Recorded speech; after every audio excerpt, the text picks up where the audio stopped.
Shall we begin?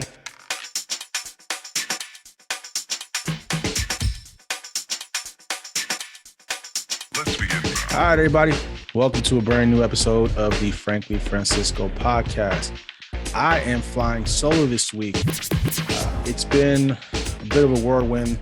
It's been really good. I've been really active. A lot of interviews with a lot of different guests, very diverse, different walks of life and, entertainment, medical, it's been authors. It's been really, really good.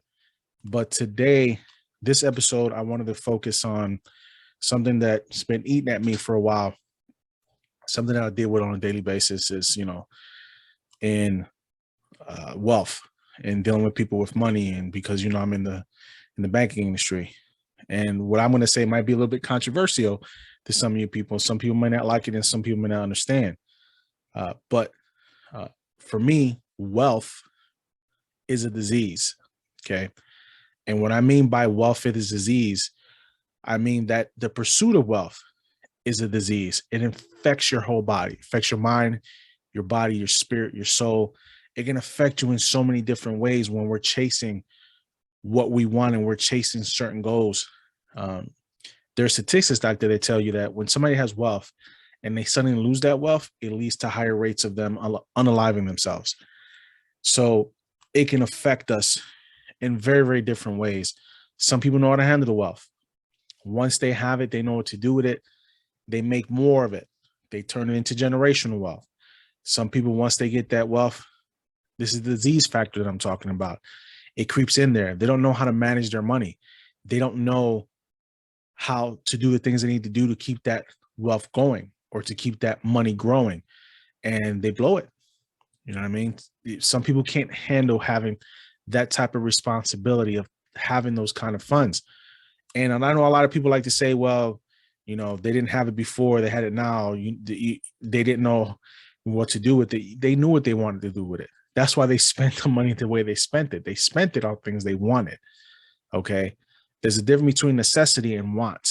So when people come into wealth like that and they go broke within a 5-year span, is because they spent that money on things that they wanted. Because what's the old adage they say? You only live once. You can't take it with you. You can't take it with you, but you sure as hell need it while you're here, because no one's gonna give it to you if you run out of money and you have to earn it.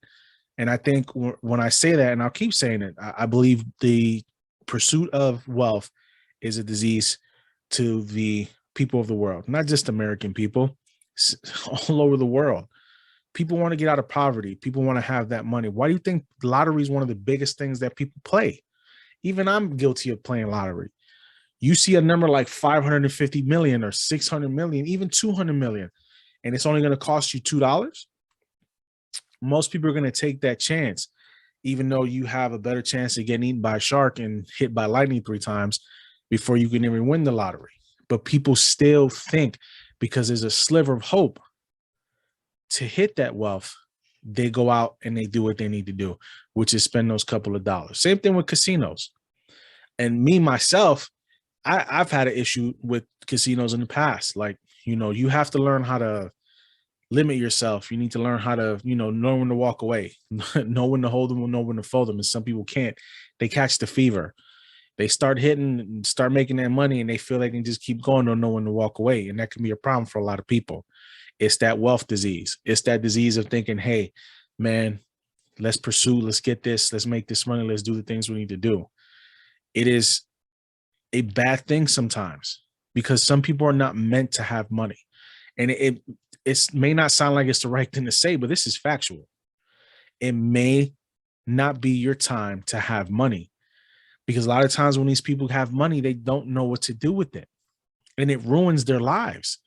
Lottery winners is one of the biggest things. These people win this money and 80% are broke within 5 years because they've never had that type of money. And what do? They don't put money aside. They don't do the things they need to do. They want to live a lavish lifestyle that they can't keep up with. Same thing with athletes when they get these multi-million-dollar contracts. They're broke 5 years after they got out of the league because they didn't know how to manage their money. It's that wealth disease. For me personally, I had to make sacrifices chasing that money too. Like I told you guys last year, I had to sleep in my vehicle for 3 months when I first moved down to the Carolinas because I took a better paying job, but I had no place to live. And I had to pay rent back when I lived in Ohio to keep a roof under my wife and kids' head. So I was chasing that paper too. And I made my sacrifices to get there. But the difference is between me and a lot of the people is I knew how to manage myself. Okay. I knew how to manage myself. A lot of people don't know how to do that. And it can hurt a lot of people in that pursuit of that. We're all human. We all want more at some point. A lot of us may not. A lot of us may be happy where they are. Like, look at the guy that worked at Burger King for almost 30 years. He could have probably ran a store if he wanted to, but he was happy in the setting that he was doing. He was happy to work those 28 years and be where he is. He didn't complain. But there are people like me. There are people like, a lot of people that I know that are not dead set on being where they are. They want to accomplish more. It's a drive that you have. And sometimes that drive can be a detriment to your health. Sometimes it can affect you because you want to push yourself beyond limits that people say you can't do. And for me, like everybody else out there, you want to accomplish more in your life. This is a goal that I've been wanting to do, and I've been doing it. But this is not the only goal. There's always something more that I want to do. But at the same time, sometimes you have to understand you have to slow it down a little bit. But then you get that itch. You get that itch. That's that wealth disease that I'm talking about. That's that itch. You want money because the world revolves around it. I said this last year as well. Money should be your servant, not your master.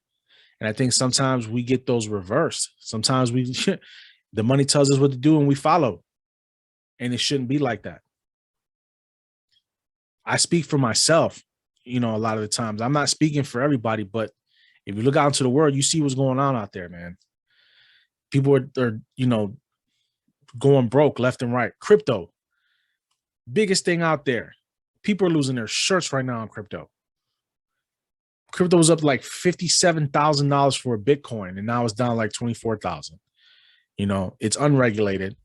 The banks are not going to, jump on board with this. The U.S. government wants their cut of the pie now.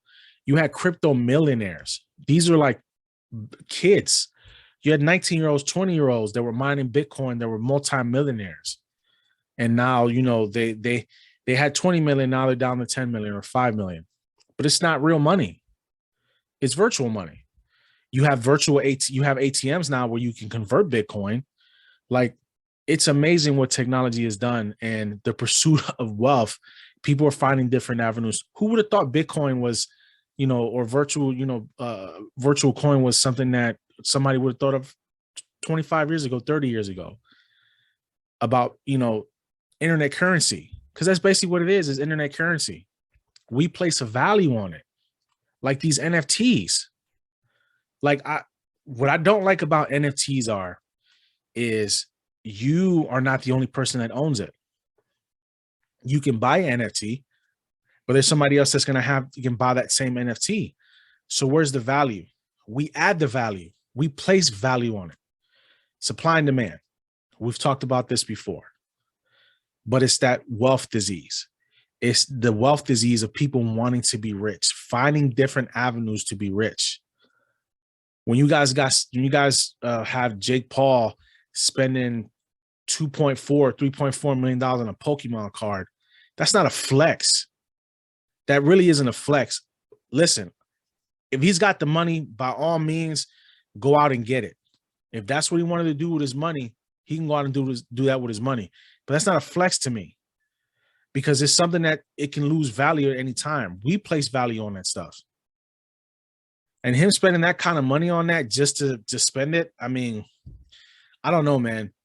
I guess I'm not in that same atmosphere as these guys where they can just blow money left and right. Kylie Jenner taking a private plane to go, a 13-minute private plane to avoid doing a 40-minute drive to go somewhere. I mean, do you hear that? Do you know how expensive it is to charter a private jet to fly someplace for 13 minutes that you could have just drove for 40, called it a day? I mean, these people who have money are so out of touch with reality right now. It's ridiculous. It is. What they spend money on because they can, and there's nothing wrong with that. They can spend the money. It's their money. They've earned it, but they're out of touch. They're out of touch with reality. You can't tell me that a CEO making 365 times more than a regular employee, but yet you can't pay your employees. Starbucks, prime example. They closed a store location because their workers unionized. Your CEO's making $25 million a year, but you were upset because your store unionized. The wealth disease. You guys are making more money and only care about making money and don't care about the little man. And you closed the store to be petty because they unionized on you. That should be legal. Because they chose to have a union, you closed the store. Chipotle, same thing. They were just in the news. They had the same issue. A store unionized, they closed the store. Because like everything else, a lot of these corporations only care about the bottom line. They care about their shareholders. But you got to understand something. Things don't work if you don't have people on the ground floor. These corporations' wealth are made by those on the ground floor. These people down here want to make more money the same way you're making money off their backs. That's just the reality of it. In the financial world, for me, you can make your money in the financial world. There are plenty of avenues for you to make your money. That's one of the benefits of me working where I'm working. The avenues are there for me to make more money. Okay. But for people who are working at places like Chipotle, places like Subway, places like Taco Bell, the only way you're really going to make money is if you're a general manager or if you're a franchisee and you own one of these stores to make money. But then there's a price to pay for that as well. Most franchises, you need to have a minimum of $250,000, okay, in collateral and capital for you to be even touched to get an application to even apply for one of these stores. Chick-fil-A here in the South, people love Chick-fil-A. Those are one of the cheapest franchises for you to open. It only costs you about $25,000 to open the franchise, but you still need an insane amount of about $200,000 to know that you need about 200 grand in your bank before you even put an application in. And then there's not even a chance that you might get approved for Chick-fil-A. But then even then, you're still not making money because they own, I believe it's like they get 60% of what you make. You're only taking home 40. And don't get me wrong, 40% is better than no percent, especially for a franchise where you know you're going to make your money. 10, 15, 20 years ago, if you open a McDonald's franchise, if you open a McDonald's franchise, you were a franchisee, you were guaranteed to make at least $1 million in your first year in profit, not gross sales, in profit, in net value. Things have changed now. You got franchisees now that are voting right now, no confidence for the CEO of McDonald's because they don't like the way things are going right now with the franchise. People are not making money hand over fist like they used to. We're giving money out left and right to Ukraine right now. We're giving money out to different countries right now. And I understand it's the geopolitical thing. We have to keep certain ties to certain different countries. We have to have allies. This is how it works. But when you look at the numbers, they're astronomical. Billions of dollars are being sent overseas. Billions of dollars are not being invested here. The money that's being invested in here is to help bail out companies. It's to help give tax breaks to the major corporations. This is the way it's always been. People are delusional to think that we're supposed to get that kind of help. You really think they're going to give trillions of dollars to the American people? They're not. That's not how it works. We have to figure out a way to make our own wealth. But here lies the problem when you try to do that. The avenues that you take, there's clean avenues to make your money, and there's shady avenues to make your money. Look at Enron. Look at all these pyramid schemes that you got. You have people that's always going to make money. It's never going to change. Not everyone can be a boss. Not everyone can run their own company. So when I see all these people online, all these CEOs and all these people telling you, hey, man, start your own company. Do you understand the hours that you have to put in when you're building something? When you're building a brand for yourself, when you're building your company up from a small business to try to become a conglomerate, you know the work that takes, the hours that you have to put in, the money that you have to come out of your pocket for to try to build something that there's no guarantee that it will be successful. It's all about the hard work you put in. If you're not putting that hard work in, it's not going to work for you. Some people can't even bother to get out of bed at 6 o'clock in the morning. You think they're going to go in and they're going to run a business the way it needs to be run for it to be successful? No, not everyone can be a boss. Some people are designated to be what they are, which is worker bees. And there's nothing wrong with that. But worker bees that make a good enough living where they can live good, where they can live okay. Some people are not going to want to put in the hours and the grind that it takes. I've been trying to build this thing for 14, 15 months now. I'm not stopping, but everybody's not me and everybody's not you. Everybody's grind is different. There's different grinds. Some people grind just to survive. Some people grind to be able to live comfortable. And living comfortable with some people, especially if you're single and you ain't got no kids, 50, 60 grand. If you're single, 50 or 60 grand is a sweet spot. You can do a lot with 60 grand in a year, especially if you're single. Now, if we're talking a family dynamic and you're married and you have kids, or let's say you're newlyweds, a combined income of 120,000 in certain areas in the country is going to take you a long way. When people say they can't survive off $120,000 a year, that means they don't know how to manage their money because they're living beyond their means. I don't care how much food went up. You're making a combined $120,000 if you're with somebody. If you're both in that 60 or even 100,000 range, you're both making 50,000. Even if your rent is $1,200 or $1,500 a month, between the both of you, you can afford that. Car, food, everything. You still have time to put money in your 401k. You still have time to make plans to travel. You should live comfortable with 120,000 between the two of you. I was living off $35,000 a year, married with 5 kids. 35,000, mind you, because I know how to budget down to the last penny. Not everybody can do that. Not everybody's willing to do that. So we complain that we can't make the money that we need to make, and it starts to affect people in certain ways. What are you going to do? We have to continue to do the things we need to do to survive, but not everybody is willing to make those sacrifices. Not everybody can be a boss, man. Not everybody can be rich. You can be comfortable. You can absolutely be comfortable, but not everybody's going to be a millionaire. Not everybody's going to, have that mansion or have that yacht being built that they want to get built. It just doesn't work that way. We can all dream about it, but it's not reality.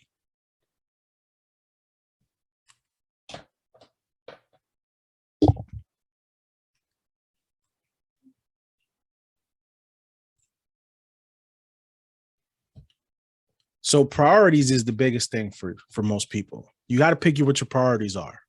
If your priority is wanting to build something for yourself, then you have to put the hours in and you have to put the work in. But not everybody can do that, But sometimes we get blinded by the pursuit of wealth. We get blinded by it. Everybody wants to make money. Everybody feels like they need to have millions of dollars to be able to live happily. And that's not true. I mean, the media puts it out there. People, started in the 80s, when you saw the lifestyles of the rich and famous, how these people were living. That's what the 80s was. The 80s was exodus.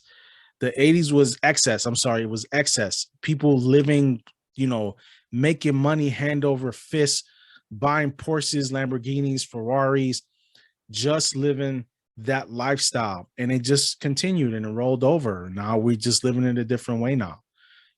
Things cost more money. People want to slap logos, name brand logos on their body. They'll spend $7,000 on a Louis belt, $8,000 on a wallet. It's amazing. Don't get me wrong. People, if they have it, man, good for you. I'm glad you have it. I'm glad you have it, but not everybody else has it. Rich people do not wear a lot of name brand clothes. Rich people don't act like they're rich. Poor people act like they're rich. And that's the difference. It's like wearing clown makeup. If you live in the projects, but you rocking a 24-inch gold chain and you driving on 14 karat gold rims, you know what I mean? But you still living in the PJs, you not rich. You acting like you rich. You acting like you have something. And I said it before, when Jay-Z became close to a billionaire, started making, had a net worth of $1 billion. Do you see Jay-Z rocking chains anymore? Do you see him rocking any kind of jewelry? None. You know why? Because he's beyond that now. And that's what these guys do. When they get beyond a certain point, they don't have to rock that and act like that no more. 50 Cent don't do that anymore either. See, 50 out of the music game. 50 was smart.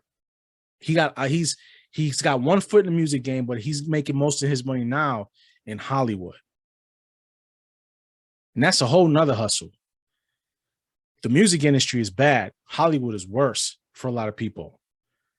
But he knows how to play both sides, and he's still making his money. But he don't be rocking jewelry like that either. These guys know. These guys know what it is. They don't have to have that facade anymore. But you still got grown men in their 40s and in their 50s out here rocking, gold chains. And like, you got to get past that, man. There's another level that people are not ascending to and they're not reaching because they still want that street life. For what?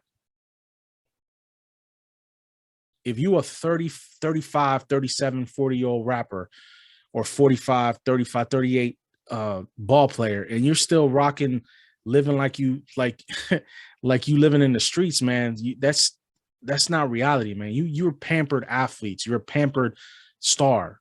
There's no more street life for you guys. You've unlocked what most people try to achieve their entire life.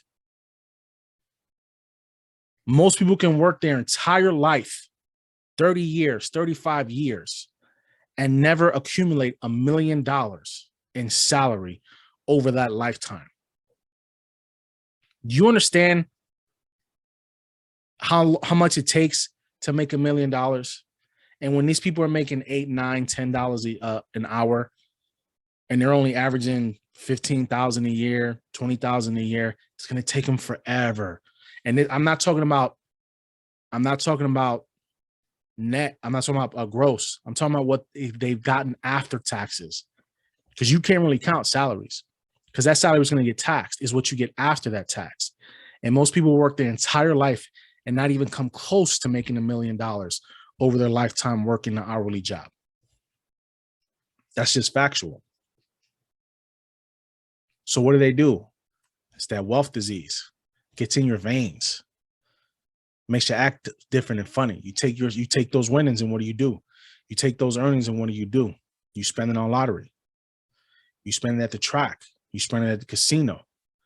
You take chances. And I love how these people get on the internet. Oh, create passive income. Passive income. Do this, do that. What good is that going to do you a lot of the time? Let's say you go out and buy a vending machine. You still have to fill the vending machine. It still costs money to make the vending machine. That's not passive income. That's you working for it. Passive income is stocks. That's passive income.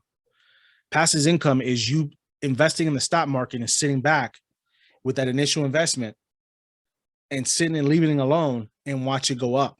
It's going to fluctuate up and down, but that's passive income, because that's money that you're gaining on something that you just sat there and let it go and just left it alone. When you start a business, that's not passive income.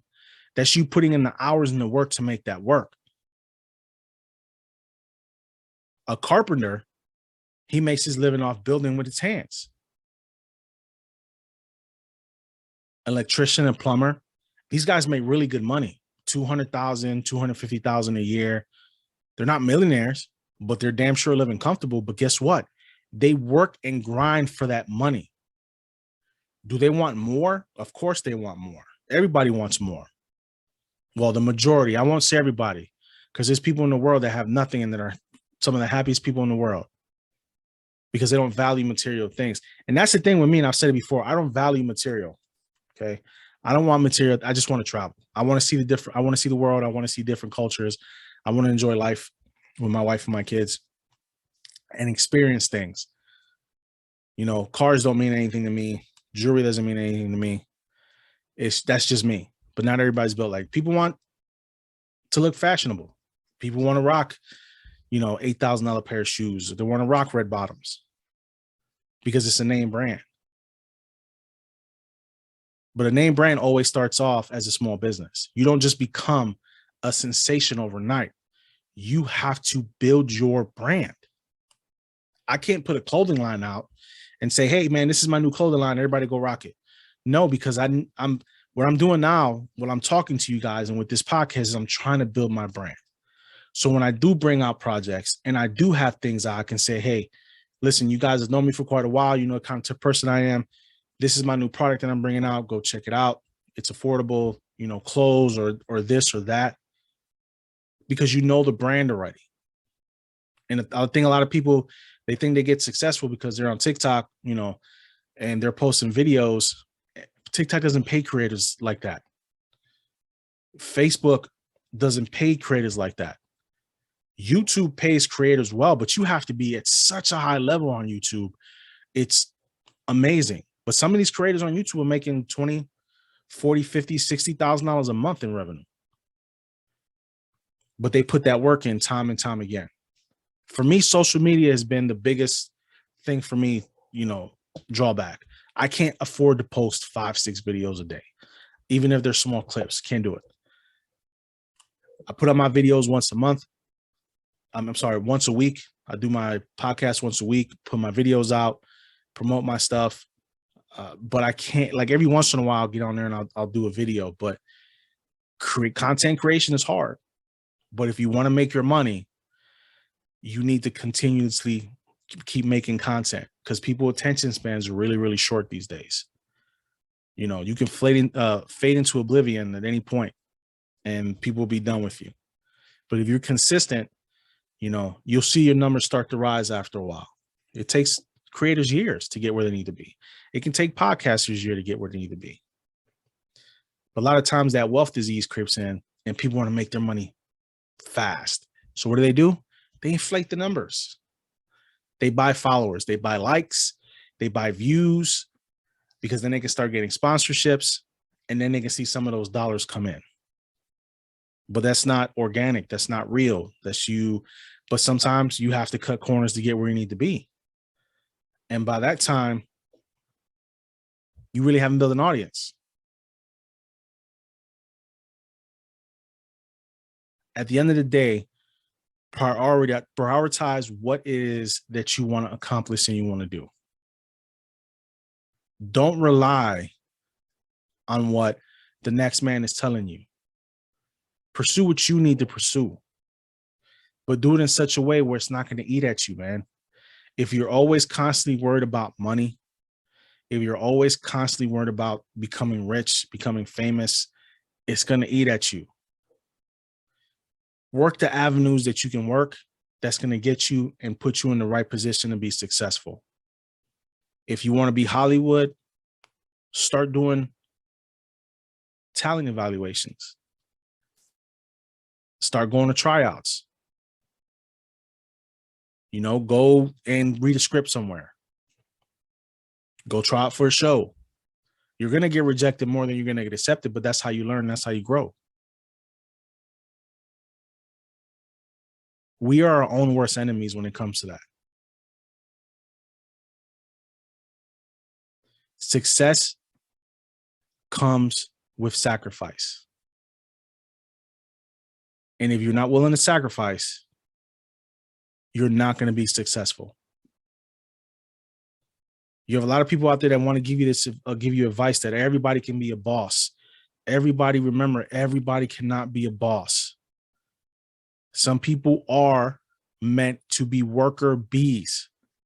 I want to be very clear with that. Some of you folks are out there are meant to be worker bees. Everybody has their place.